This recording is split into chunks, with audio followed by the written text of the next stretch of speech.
Au nom du Père et du Fils et du Saint-Esprit, la paix soit avec vous. Frères et sœurs, c'est une joie particulière de nous retrouver ce soir pour célébrer la fête de l'Immaculée Conception avec l'ensemble des chanoines du chapitre de la cathédrale Notre-Dame et les séminaristes du séminaire de Paris, chapitre et séminaire qui sont l'un et l'autre sous le patronage de Notre-Dame de l'Immaculée Conception. C'est une joie de vous accueillir tous pour faire monter vers Dieu notre action de grâce pour l'œuvre magnifique qu'il a accomplie dans sa fille Marie, qui est devenue, par la grâce de Dieu, la mère de Jésus et notre mère à tous. C'est une joie aussi d'accueillir dans notre prière les personnes qui s'unissent à nous par la télévision et par la radio, et tous ensemble nous nous tournons vers le Seigneur et nous lui demandons qu'il nous pardonne nos péchés. Je confesse à Dieu Tout-Puissant, je reconnais devant mes frères que j'ai péché en pensée, en parole, par action et par omission. Oui, j'ai vraiment péché. C'est pourquoi je supplie la Vierge Marie, les anges et tous les saints, mes frères, de prier pour moi le Seigneur notre Dieu, et que Dieu Tout-Puissant nous fasse miséricorde, qu'il nous pardonne nos péchés et nous conduise à la vie éternelle.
Gloria in excelsis Deo.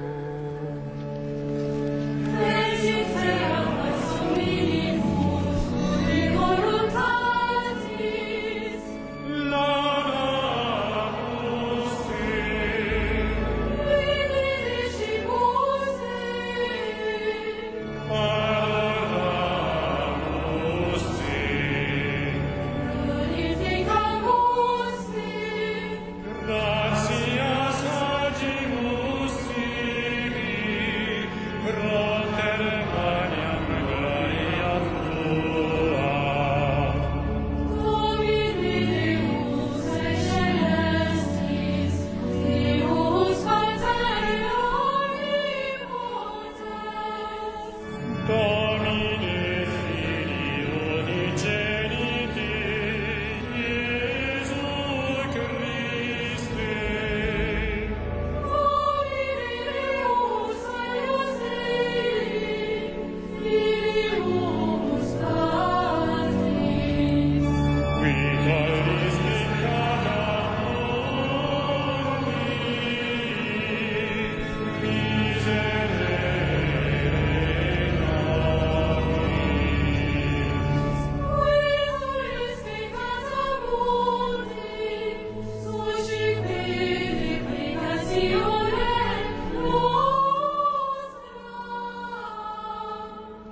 Prions le Seigneur. Seigneur, tu as préparé à ton Fils une demeure digne de lui par la conception immaculée de la Vierge.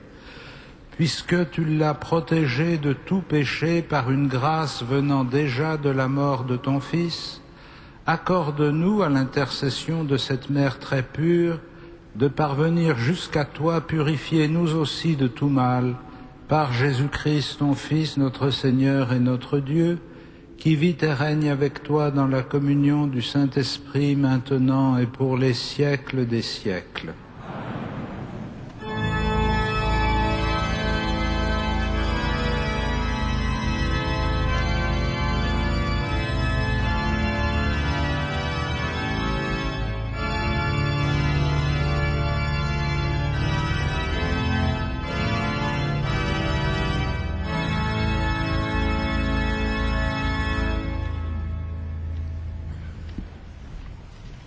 Lecture du livre de la Genèse. Quand l'homme eut désobéi à Dieu, le Seigneur Dieu l'appela et lui dit : « Où es-tu donc ? »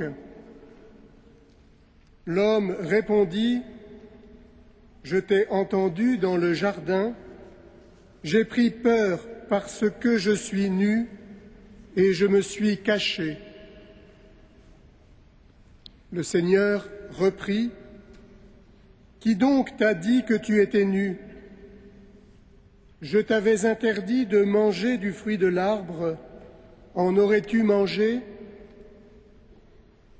L'homme répondit : « La femme que tu m'as donnée, c'est elle qui m'a donné du fruit de l'arbre, et j'en ai mangé. » Le Seigneur Dieu dit à la femme : « Qu'as-tu fait là ? » La femme répondit : « Le serpent m'a trompée et j'ai mangé. » Alors le Seigneur Dieu dit au serpent : « Parce que tu as fait cela, tu seras maudit parmi tous les animaux et toutes les bêtes des champs. Tu ramperas sur le ventre et tu mangeras de la poussière tous les jours de ta vie.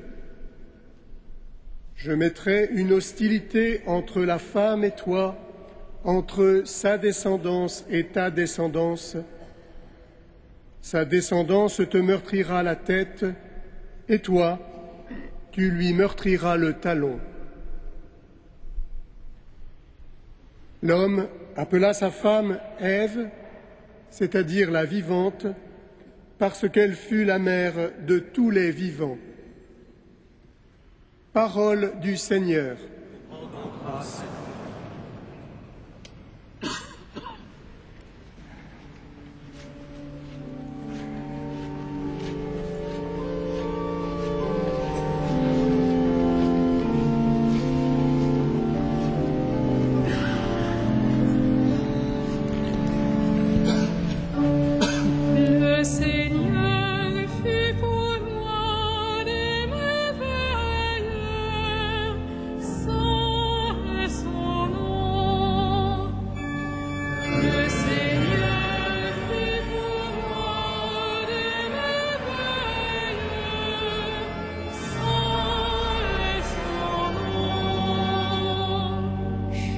Chantez au Seigneur un chant nouveau, car il a fait des merveilles. Par son bras très saint, par sa main puissante, il s'est assuré la victoire. Le Seigneur fit pour moi des merveilles, saint est son nom. Le Seigneur a fait connaître sa victoire et révélé sa justice aux nations. Il s'est rappelé sa fidélité, son amour en faveur de la maison d'Israël. Le Seigneur fit pour moi des merveilles, saint est son nom. La terre entière a vu la victoire de notre Dieu. Acclamez le Seigneur, terre entière. Acclamez votre roi, le Seigneur. Le Seigneur fit pour moi des merveilles. Saint est son nom.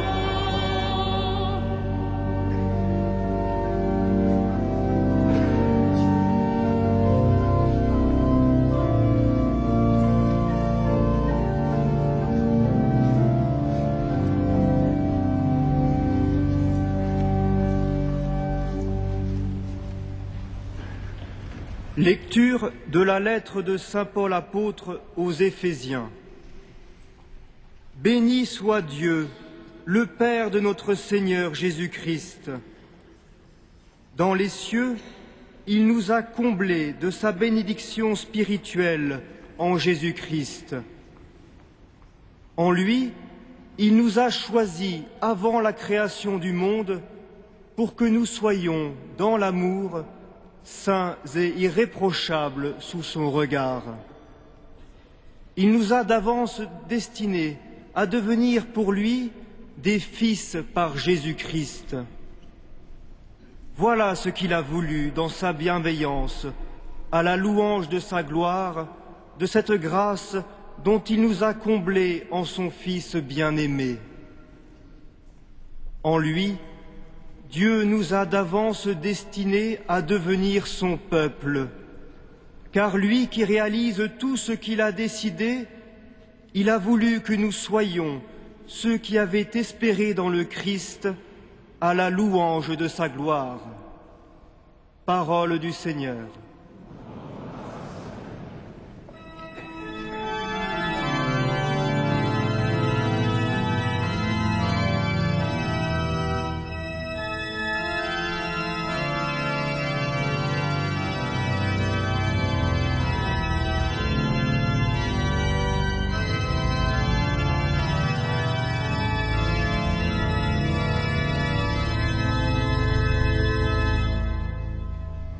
Alléluia, Alléluia, Alléluia.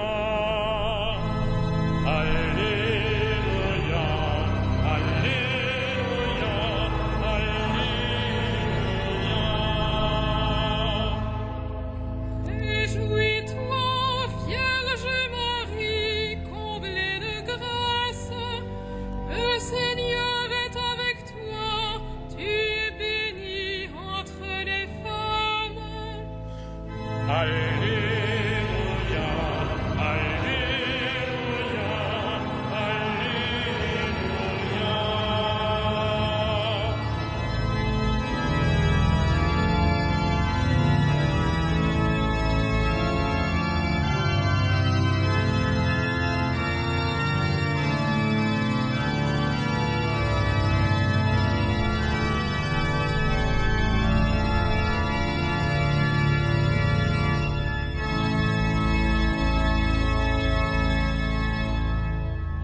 Le Seigneur soit avec vous. Et avec votre esprit. Évangile de Jésus-Christ selon saint Luc. Gloire à toi, Seigneur.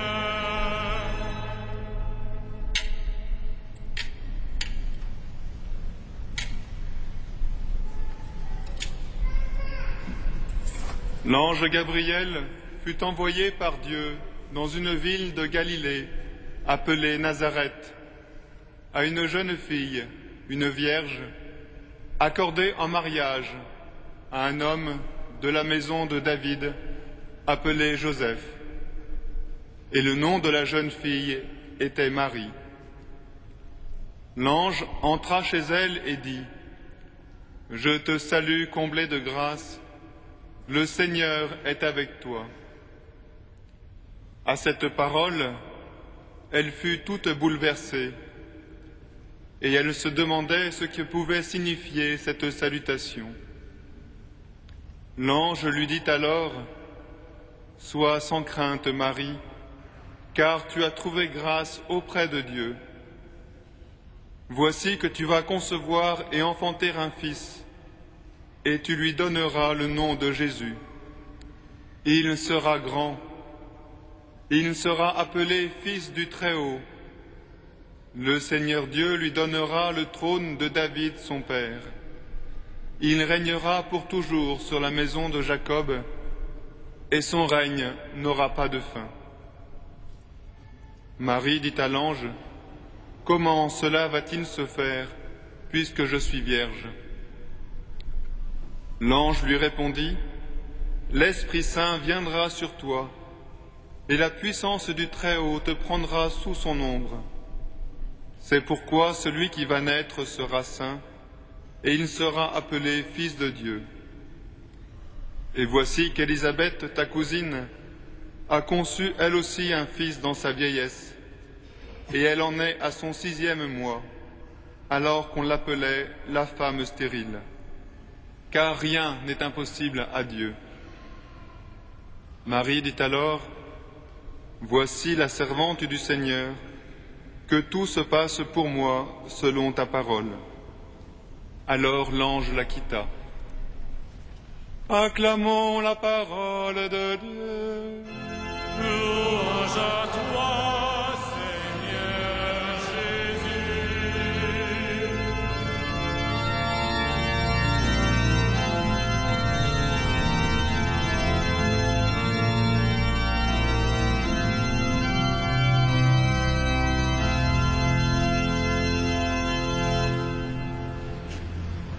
Frères et sœurs,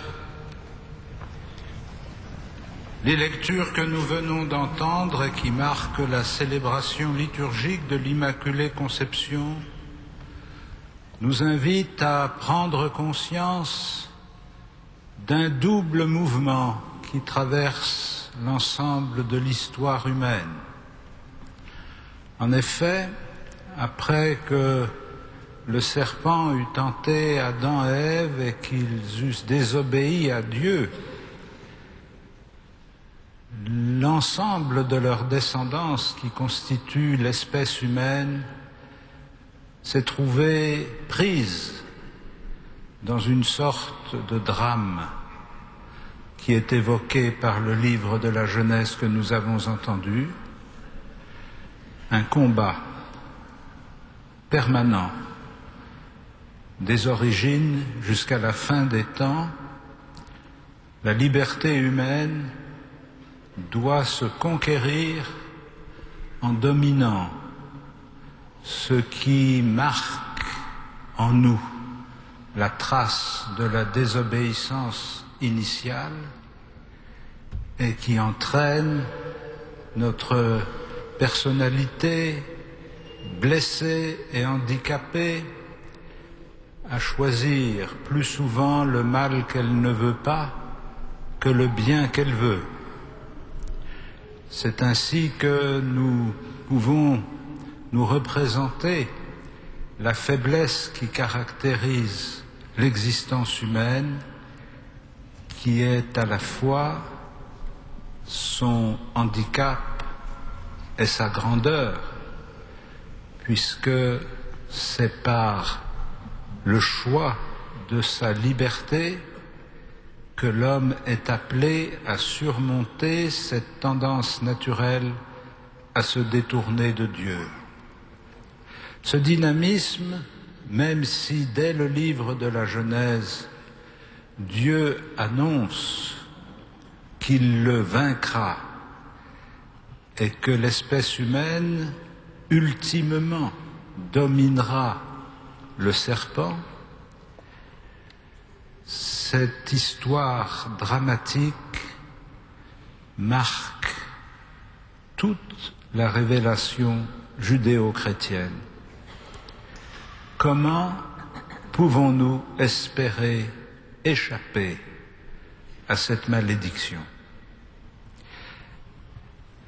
Et paradoxalement, la même histoire de l'humanité, les mêmes hommes et les mêmes femmes qui ont constitué la succession des générations depuis l'origine et qui se poursuivra jusqu'à la fin des temps, ces mêmes hommes et ces mêmes femmes sont inscrits non seulement dans le contexte dramatique de cette rupture initiale, mais encore dans l'espérance de l'amour prévenant de Dieu qui, dès avant le commencement du monde, dès avant la création du monde, a choisi ceux qu'il appelle dans l'amour à devenir saints et irréprochables sous son regard.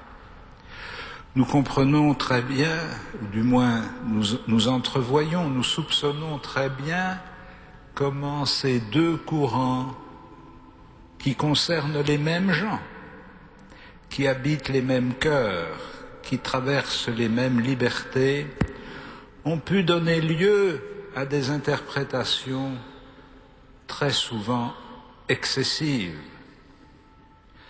Dieu n'a pas mis l'homme au monde pour le conduire à la mort. Dieu n'a pas voulu créer l'homme pour le conduire au désastre. Dieu n'est pas le Dieu des morts, il est le Dieu des vivants. Il a appelé l'homme à la vie pour lui faire connaître le bonheur et la joie sans fin d'être en communion avec lui. Cette volonté initiale de Dieu, antérieure même à la création, d'après ce que saint Paul nous dit dans l'épître aux Éphésiens, enveloppe, même si ça reste pour nous d'une façon mystérieuse, enveloppe d'un manteau de grâce le drame de l'existence humaine. Nous savons que notre liberté est blessée.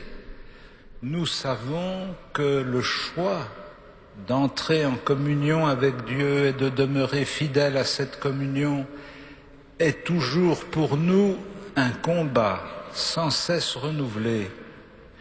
Nous savons que par nos propres ressources, nous ne pouvons pas espérer dominer l'ennemi du genre humain et devenir victorieux de celui qui nous agresse.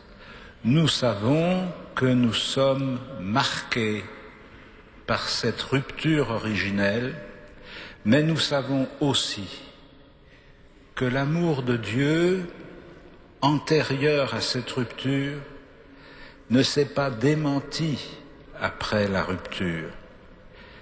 Certes, il a respecté la liberté qu'il avait déposée au cœur de l'homme. Certes, il a pris acte de la désobéissance et il a laissé se dérouler la logique de cette désobéissance. Mais jamais, à aucun moment de l'histoire des hommes, la volonté éternelle de Dieu de sauver le monde ne s'est assoupie. Jamais il n'a oublié ce qu'il avait voulu et jamais il n'a abandonné l'espoir d'aboutir dans son projet. Ainsi, génération après génération, il a proposé aux hommes, comme la Bible nous le rappelle, il a proposé aux hommes des alliances renouvelées, génération après génération. Il leur a donné des indications sur la manière de vivre. Il a suscité en leur cœur le désir d'une vie plus pure et plus belle.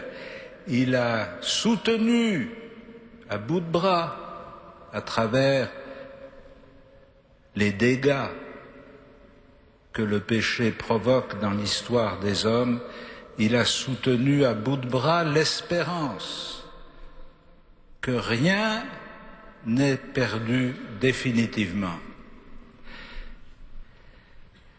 Et comment cela se fera-t-il? Comment va-t-on passer de Ève, la mère des vivants, à Marie, la mère du Rédempteur. Comment va-t-on passer de cette histoire dramatique à l'histoire du salut? Comment va-t-on passer de l'héritage de la rupture à la découverte de la réconciliation?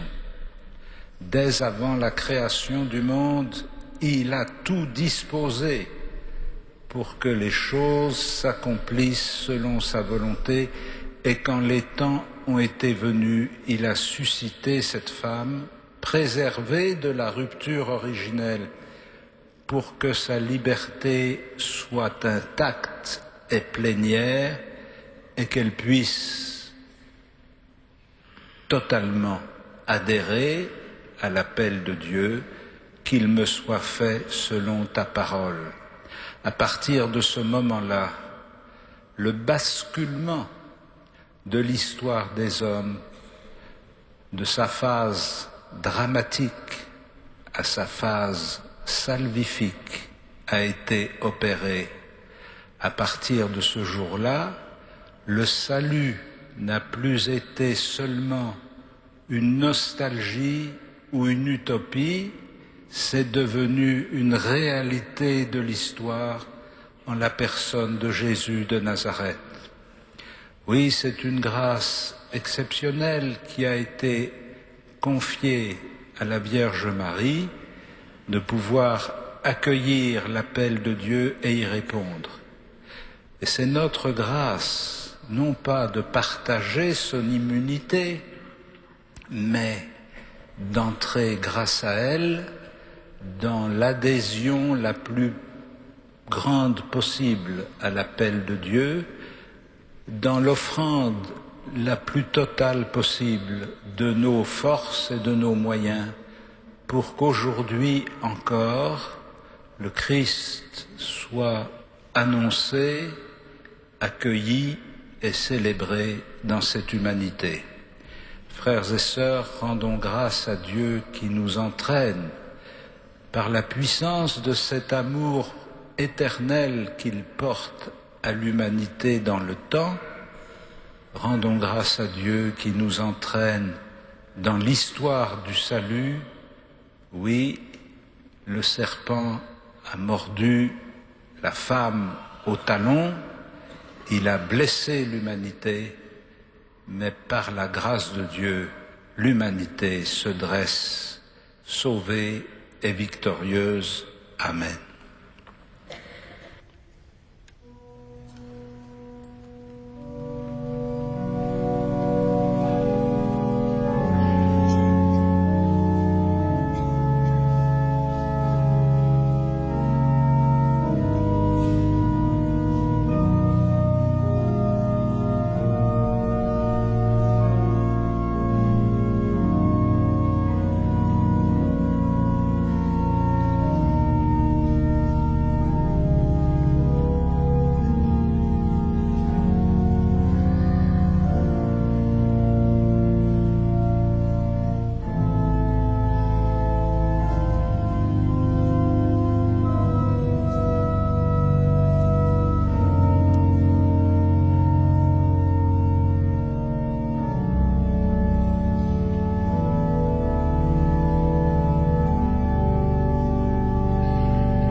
Monseigneur, les enfants que voici ont demandé à faire partie du chœur de la maîtrise Notre-Dame de Paris. Paola, Sarah, Emma, Mathias, Eugénie, Johanna, Aliénor. Présentés par leurs parents depuis l'année dernière déjà, ils ont travaillé et fait effort pour bien remplir la mission que l'Église leur confie, chanter la grande prière liturgique dans la foi et la beauté. Aujourd'hui, nous pensons qu'ils peuvent recevoir l'habit de chœur de la maîtrise. Paola Basler-Ferré. Me voici. Sarah de la Bretèche. Me voici. Emma Chaumard. Me voici. Mathias Collin. Me voici. Eugénie Dotsenko. Me voici. Johanna Toca Ibanez. Me voici. Aliénor de Vallée. Me voici. Voilà, chers amis, c'est une étape que vous franchissez. Non seulement vous avez monté 3 marches, mais vous avez passé une année à vous initier petit à petit à la beauté et au sens de la prière de l'Église, et vous avez commencé à apporter vos talents et votre désir de participer à la beauté de cet acte liturgique. Par l'entraînement régulier, vous allez progresser encore, mais ce qui compte, ce n'est pas simplement que vous soyez de bons chanteurs, que vous soyez capables de nous émerveiller par votre voix. Ce qui compte, c'est que ce que vos lèvres chantent, vous le croyez dans votre cœur. Vous n'êtes pas des artistes en représentation, vous êtes des chrétiens devant Dieu. Et ce que vous dites avec votre bouche doit pénétrer votre cœur, et ce qui est dans votre cœur doit changer votre manière de vivre. Vous allez maintenant recevoir l'aube qui vous a été préparée et qui va vous faire apparaître vraiment comme membre de la maîtrise.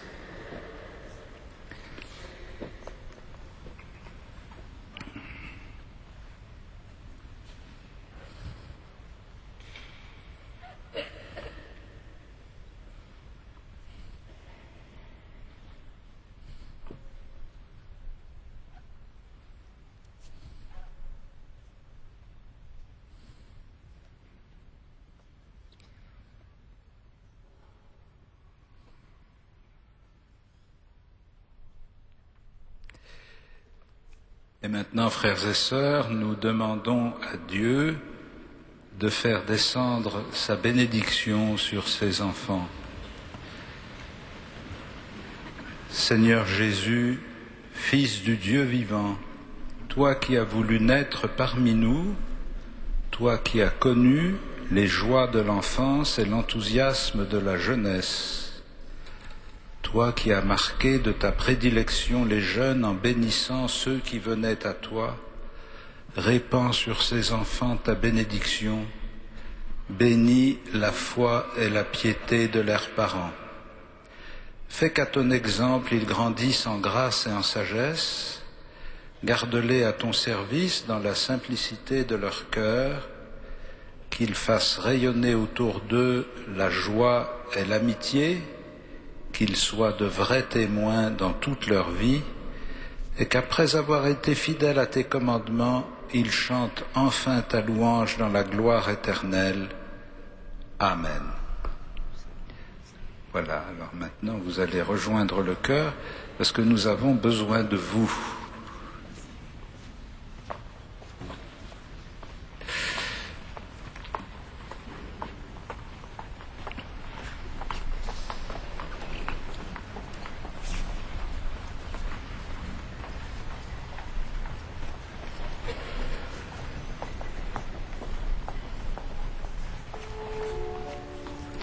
Credo in unum Deum. Pater omnipotente, Pactor in cieli et terre, visibilium omnium, et invisibilium.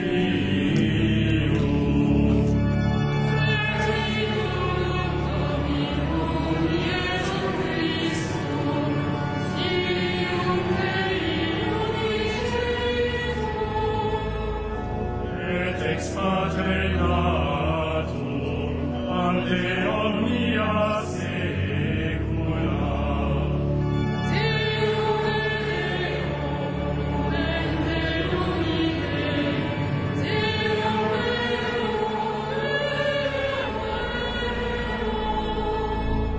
Genitum non factum, consubstantialem Patri, et quem omnia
moment d'offrir le sacrifice de toute l'Église. Pour la gloire.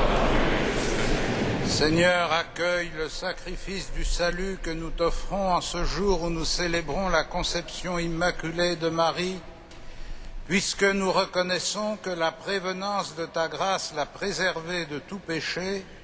Accorde-nous par son intercession d'être libérés de toute faute par Jésus le Christ, notre Seigneur. Le Seigneur soit avec vous. Élevons notre cœur. Rendons grâce au Seigneur notre Dieu.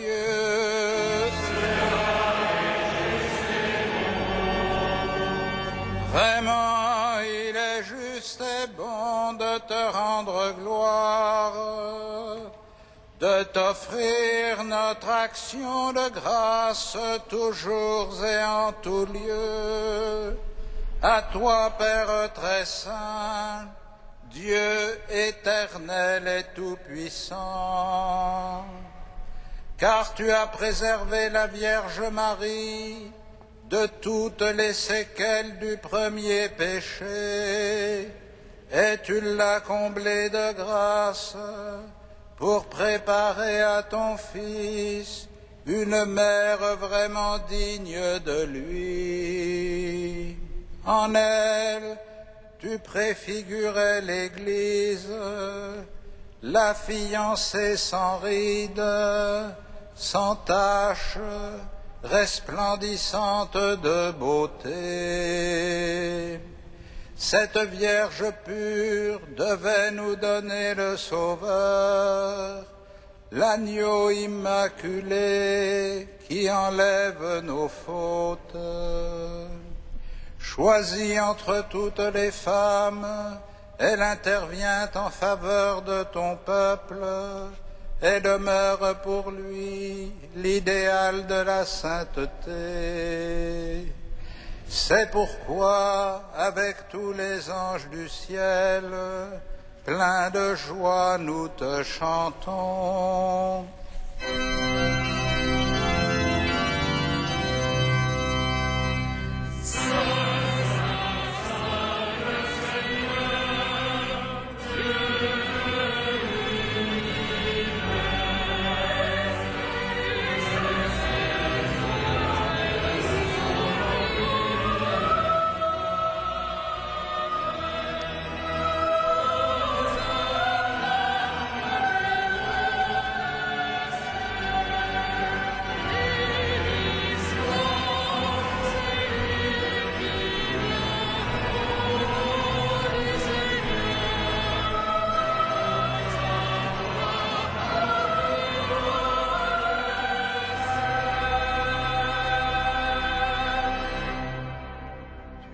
Saint Dieu de l'univers, et toute la création proclame ta louange, car c'est toi qui donnes la vie, c'est toi qui sanctifies toutes choses par ton Fils Jésus-Christ, notre Seigneur, avec la puissance de l'Esprit Saint. Et tu ne cesses de rassembler ton peuple afin qu'il te présente partout dans le monde une offrande pure. C'est pourquoi nous voici rassemblés devant toi, et dans la communion de toute l'Église, nous célébrons le jour où la Vierge Marie a été conçue sans la faute originelle, puisque tu l'avais choisie pour être la mère du Sauveur.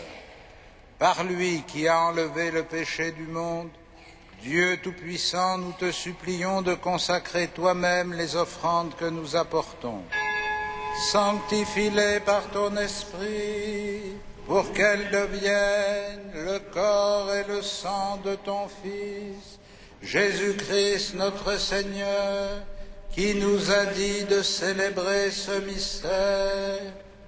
La nuit même où il fut livré, il prit le pain, en te rendant grâce, il le bénit, il le rompit et le donna à ses disciples en disant: Prenez et mangez-en tous, ceci est mon corps livré pour vous.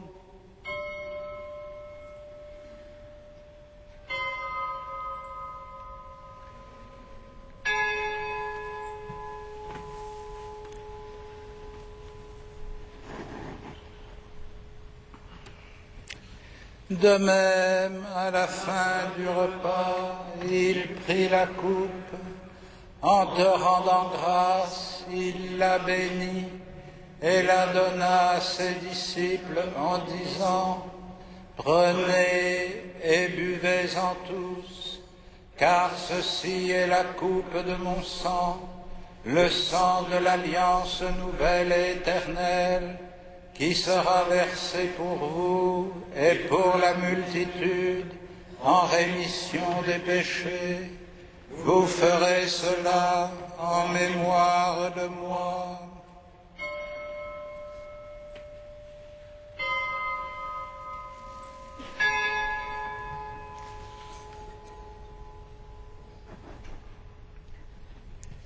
Il est grand le mystère de la foi.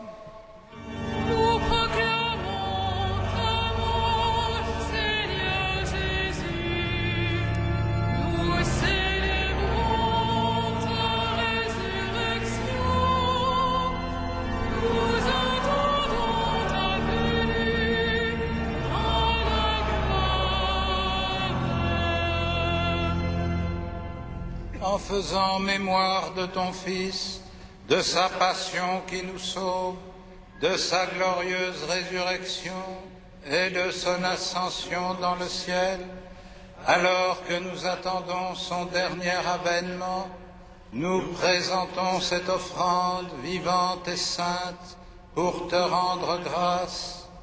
Regarde, Seigneur, le sacrifice de ton Église et daigne y reconnaître celui de ton Fils qui nous a rétablis dans ton alliance.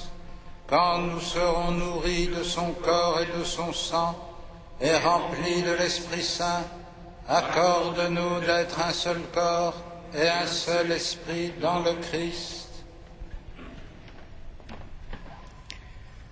Que l'Esprit Saint fasse de nous une éternelle offrande à ta gloire, pour que nous obtenions un jour les biens du monde à venir, auprès de la Vierge Marie, la bienheureuse Mère de Dieu, avec les apôtres, les martyrs et tous les saints qui ne cessent d'intercéder pour nous. Et maintenant nous te supplions, Seigneur, par le sacrifice qui nous réconcilie avec toi, étends au monde entier le salut et la paix. Affermis la foi et la charité de ton Église au long de son chemin sur la terre. Veille sur ton serviteur, notre pape Benoît et notre archevêque André, l'ensemble des évêques, les prêtres, les diacres et tout le peuple des rachetés. Écoute les prières de ta famille assemblée devant toi et ramène à toi, Père très aimant, tous tes enfants dispersés.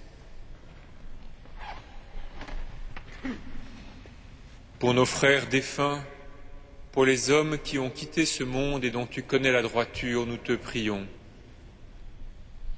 Reçois-les dans ton royaume, où nous espérons être comblés de ta gloire, tous ensemble et pour l'éternité, par le Christ notre Seigneur, par qui tu donnes au monde toute grâce et tout bien. Par lui, avec lui et en lui. À toi, Dieu le Père Tout-Puissant, dans l'unité du Saint-Esprit.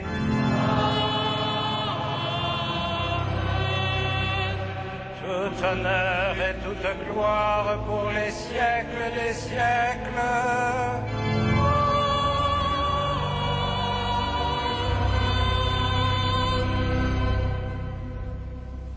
Unis dans le même esprit, nous pouvons dire avec confiance la prière que nous avons reçue du Sauveur.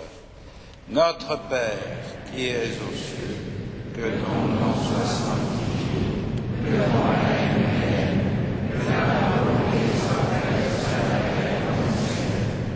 Donne-nous aujourd'hui notre pain quotidien. Pardonne-nous nos offenses, comme nous pardonnons aussi à ceux qui nous ont offensés. Et ne nous soumets pas à la tentation, mais délivre-nous Délivre-nous de tout mal, Seigneur, et donne la paix à notre temps. Par ta miséricorde, rends-nous libres du péché, rends-nous forts devant les épreuves en cette vie, où nous espérons le bonheur que tu promets et l'avènement de Jésus-Christ, notre Sauveur. Car c'est à toi qu'appartiennent l'honneur et la puissance. Seigneur Jésus-Christ, tu as dit à tes apôtres, je vous laisse la paix, je vous donne ma paix. Ne regarde pas nos péchés, mais la foi de ton Église. Pour que ta volonté s'accomplisse, donne-lui toujours cette paix et conduis-la vers l'unité parfaite, toi qui règnes pour les siècles des siècles. Et que la paix du Seigneur soit toujours avec vous. Dans la charité du Christ, donnez-vous la paix.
Invités au festin des noces de l'agneau.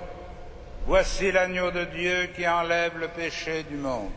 Seigneur, je ne suis pas digne de te recevoir, mais dis seulement une parole et je serai guéri.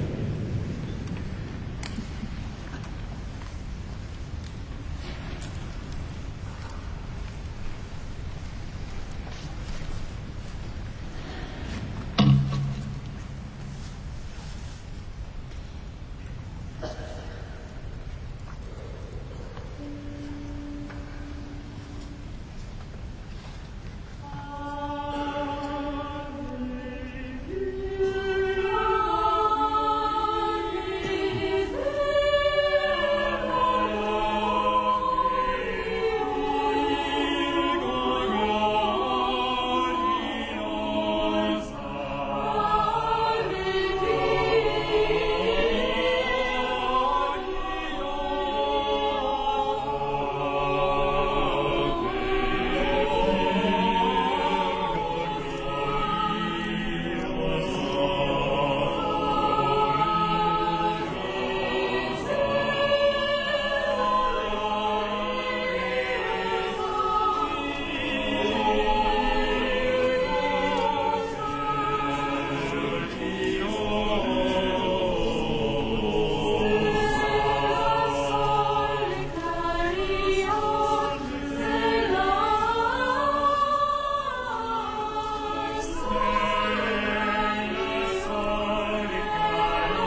Frères et sœurs bien-aimés, alors que prend fin notre célébration eucharistique, nous allons avoir dans à peine 10 minutes l'occasion de participer à la veillée de prière à laquelle le cardinal depuis longtemps nous a convoqués, nous a invités.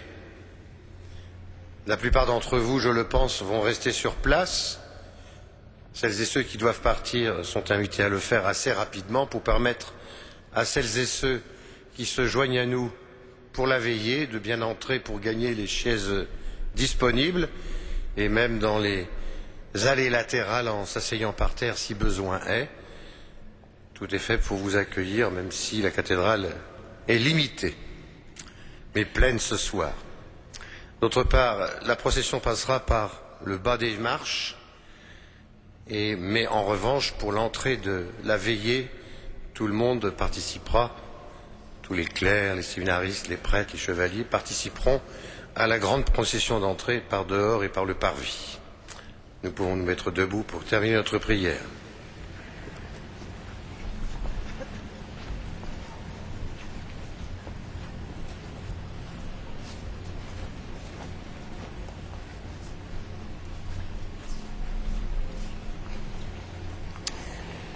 Seigneur notre Dieu, que cette communion guérisse en nous les blessures de la faute originelle dont tu as préservé la Vierge Marie, grâce au privilège de sa conception immaculée, par Jésus le Christ, notre Seigneur.